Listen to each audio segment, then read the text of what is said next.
tahu gitu. Oh, siapa namanya? Leoni. Siapa? Leoni ya? Leoni, Iya, iya, sudah saya share. Oke, roll and action. Gue pernah menyuruh sih, tanya lo sini. Iya. Oke. Itu nggak terkait masalah perseteruan akas ilahi dengan PDI. Mereka sudah akan bicara ya, sudah menjabarkan. Karena dari sebelumnya pihak mereka terus bicara segala macam. Ya. Sekarang dari pihak akas ini ada apa nih yang terbaru? Baik, dari awal permasalahan ini timbul, kami mungkin mempunyai sikap untuk meredam semua permasalahan karena berita yang sangat merugikan terhadap klien kami, yaitu Akas dan Elvia. Kami juga perlu mempertimbangkan adanya pembelaan secara publik mengenai kasus beberapa yang telah digiring opini mengenai penggelapan uang yang dilakukan oleh klien kami, diduga oleh klien kami yaitu Akas Elahi. Kami akan menjawab bahwa pemberitaan tersebut adalah suatu fitnah, yang dimana uang tersebut adalah uang kerjasama antara Akas Elahi dan juga Feni Alberti sewaktu masih dalam hubungan dalam pernikahan. Seperti itu. Kan kemarin seperti bilang bahwa sebetulnya banyak uang yang dipakai. Oke. Ya. Yang dimaksud dipakai ini dalam perjalanan mereka berdua atau memang sebenarnya seperti apa itu? Oke. Ya, terima kasih. Jadi perlu kami jelaskan agar tidak simpang siur ya. Jadi sekitar tahun 2023 sampai dengan tahun 2024 ini dalam masa perkawinan antara saudara Akas Elahi dengan Feni. Ya. Mereka bersepakat untuk membuka usaha bersama. Ya, usahanya itu mereka menjual bidangnya fashion dan kosmetik.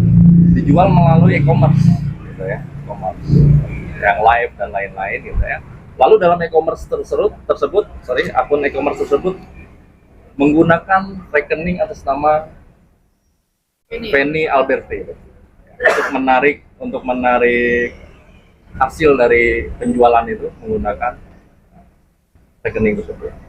Selama usaha tersebut berjalan sekitar tahun 2023 sampai 2024, menurut pengakuan klien kami diduga cash flow keuangan itu mencapai 2 sampai 3 miliar rupiah. Ya. Lalu klien kami dituduh menggelapkan uang senilai 400 juta sekian.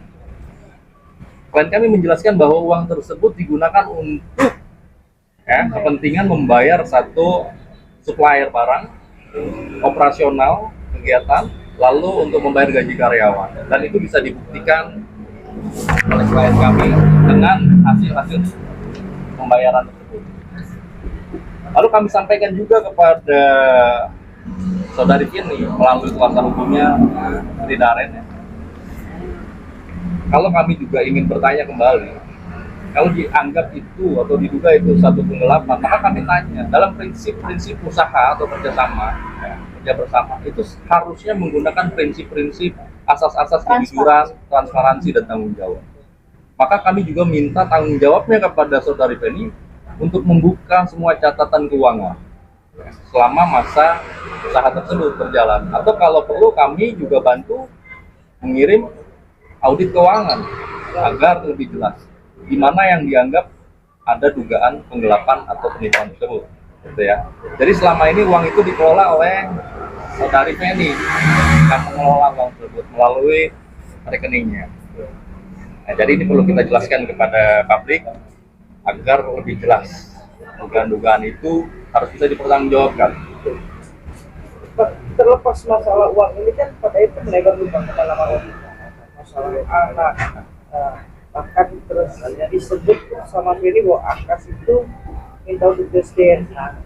Oke, ya pertama begini Bang, biar kita nggak sumir, nggak bingung. Sebetulnya statusnya seperti apa sih Bang? Kan sudah ada surat diceraikan secara surat ya, tahun 2024 ya, masalah ya. 2024, oke. Ya, tapi kan sekarang prosesnya tuh masuk ke sidang lagi. Ini mau dinaikkan statusnya itu seperti apa ya Bang? Jadi gini. Sidang yang berjalan pada hari ini di Pengadilan Agama Jakarta Pusat yang diwakili oleh partner kami adalah upaya tanggung jawab saudara Akas sebagai seorang ayah untuk mendapatkan asal usul anak, hak asal usul anak. Karena nikah ini dilakukan secara siri, ya, maka secara agama, maka dia tidak tercatat ya di dalam pencatatan sipil. Maka perlu dilakukan sidang isbat nikah agar asal usul anak ini jelas dan bisa tercatat di negara, gitu ya.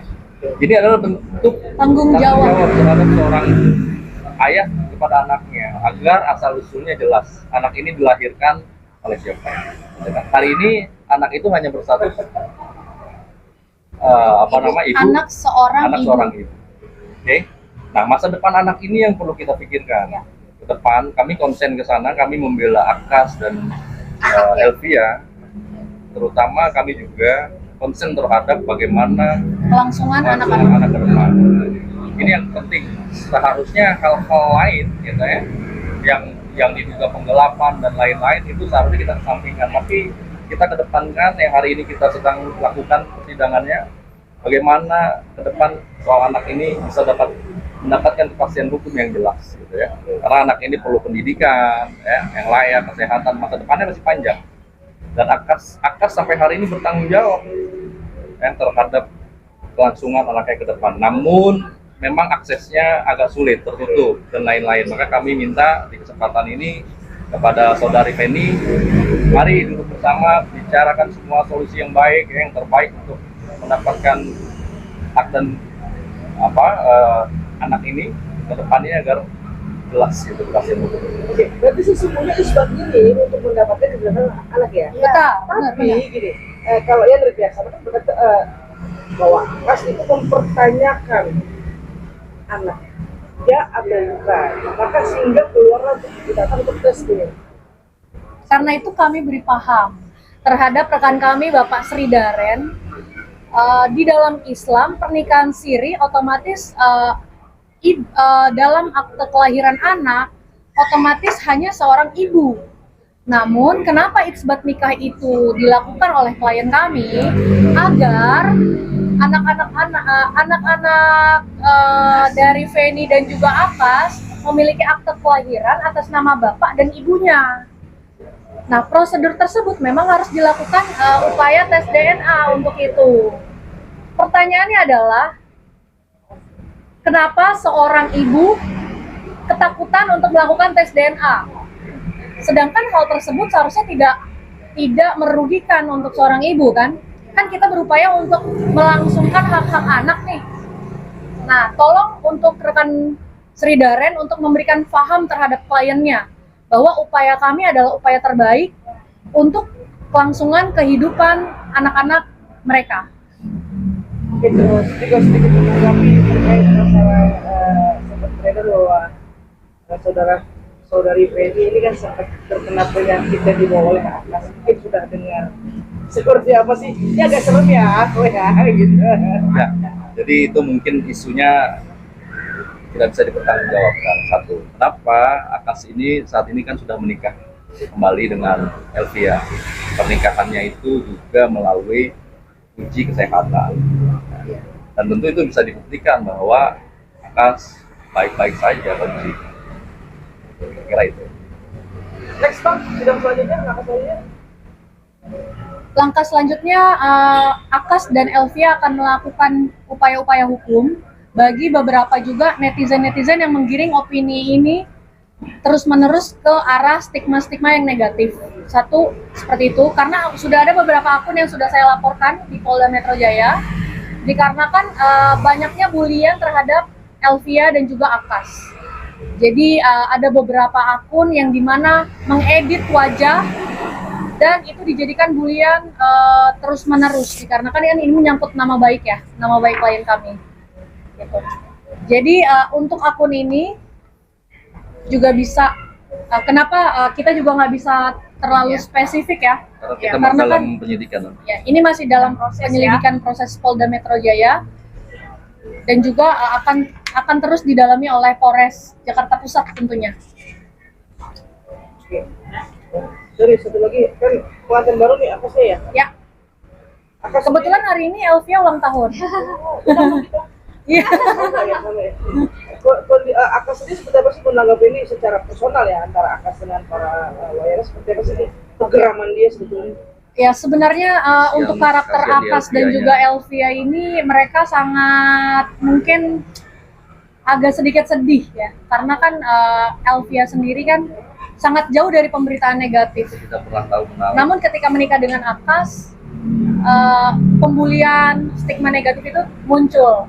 Jadi yang harus kita lakukan adalah upaya hukum bagi pembuli di netizen-netizen, di media apapun, kami akan melakukan itu untuk membersihkan kembali nama baik klien kami.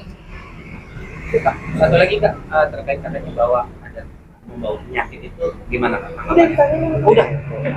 Makan dulu. Terima kasih ya. Terima kasih Kak. Siap. Oke. Aku sapu ya. Makan dulu. Soalnya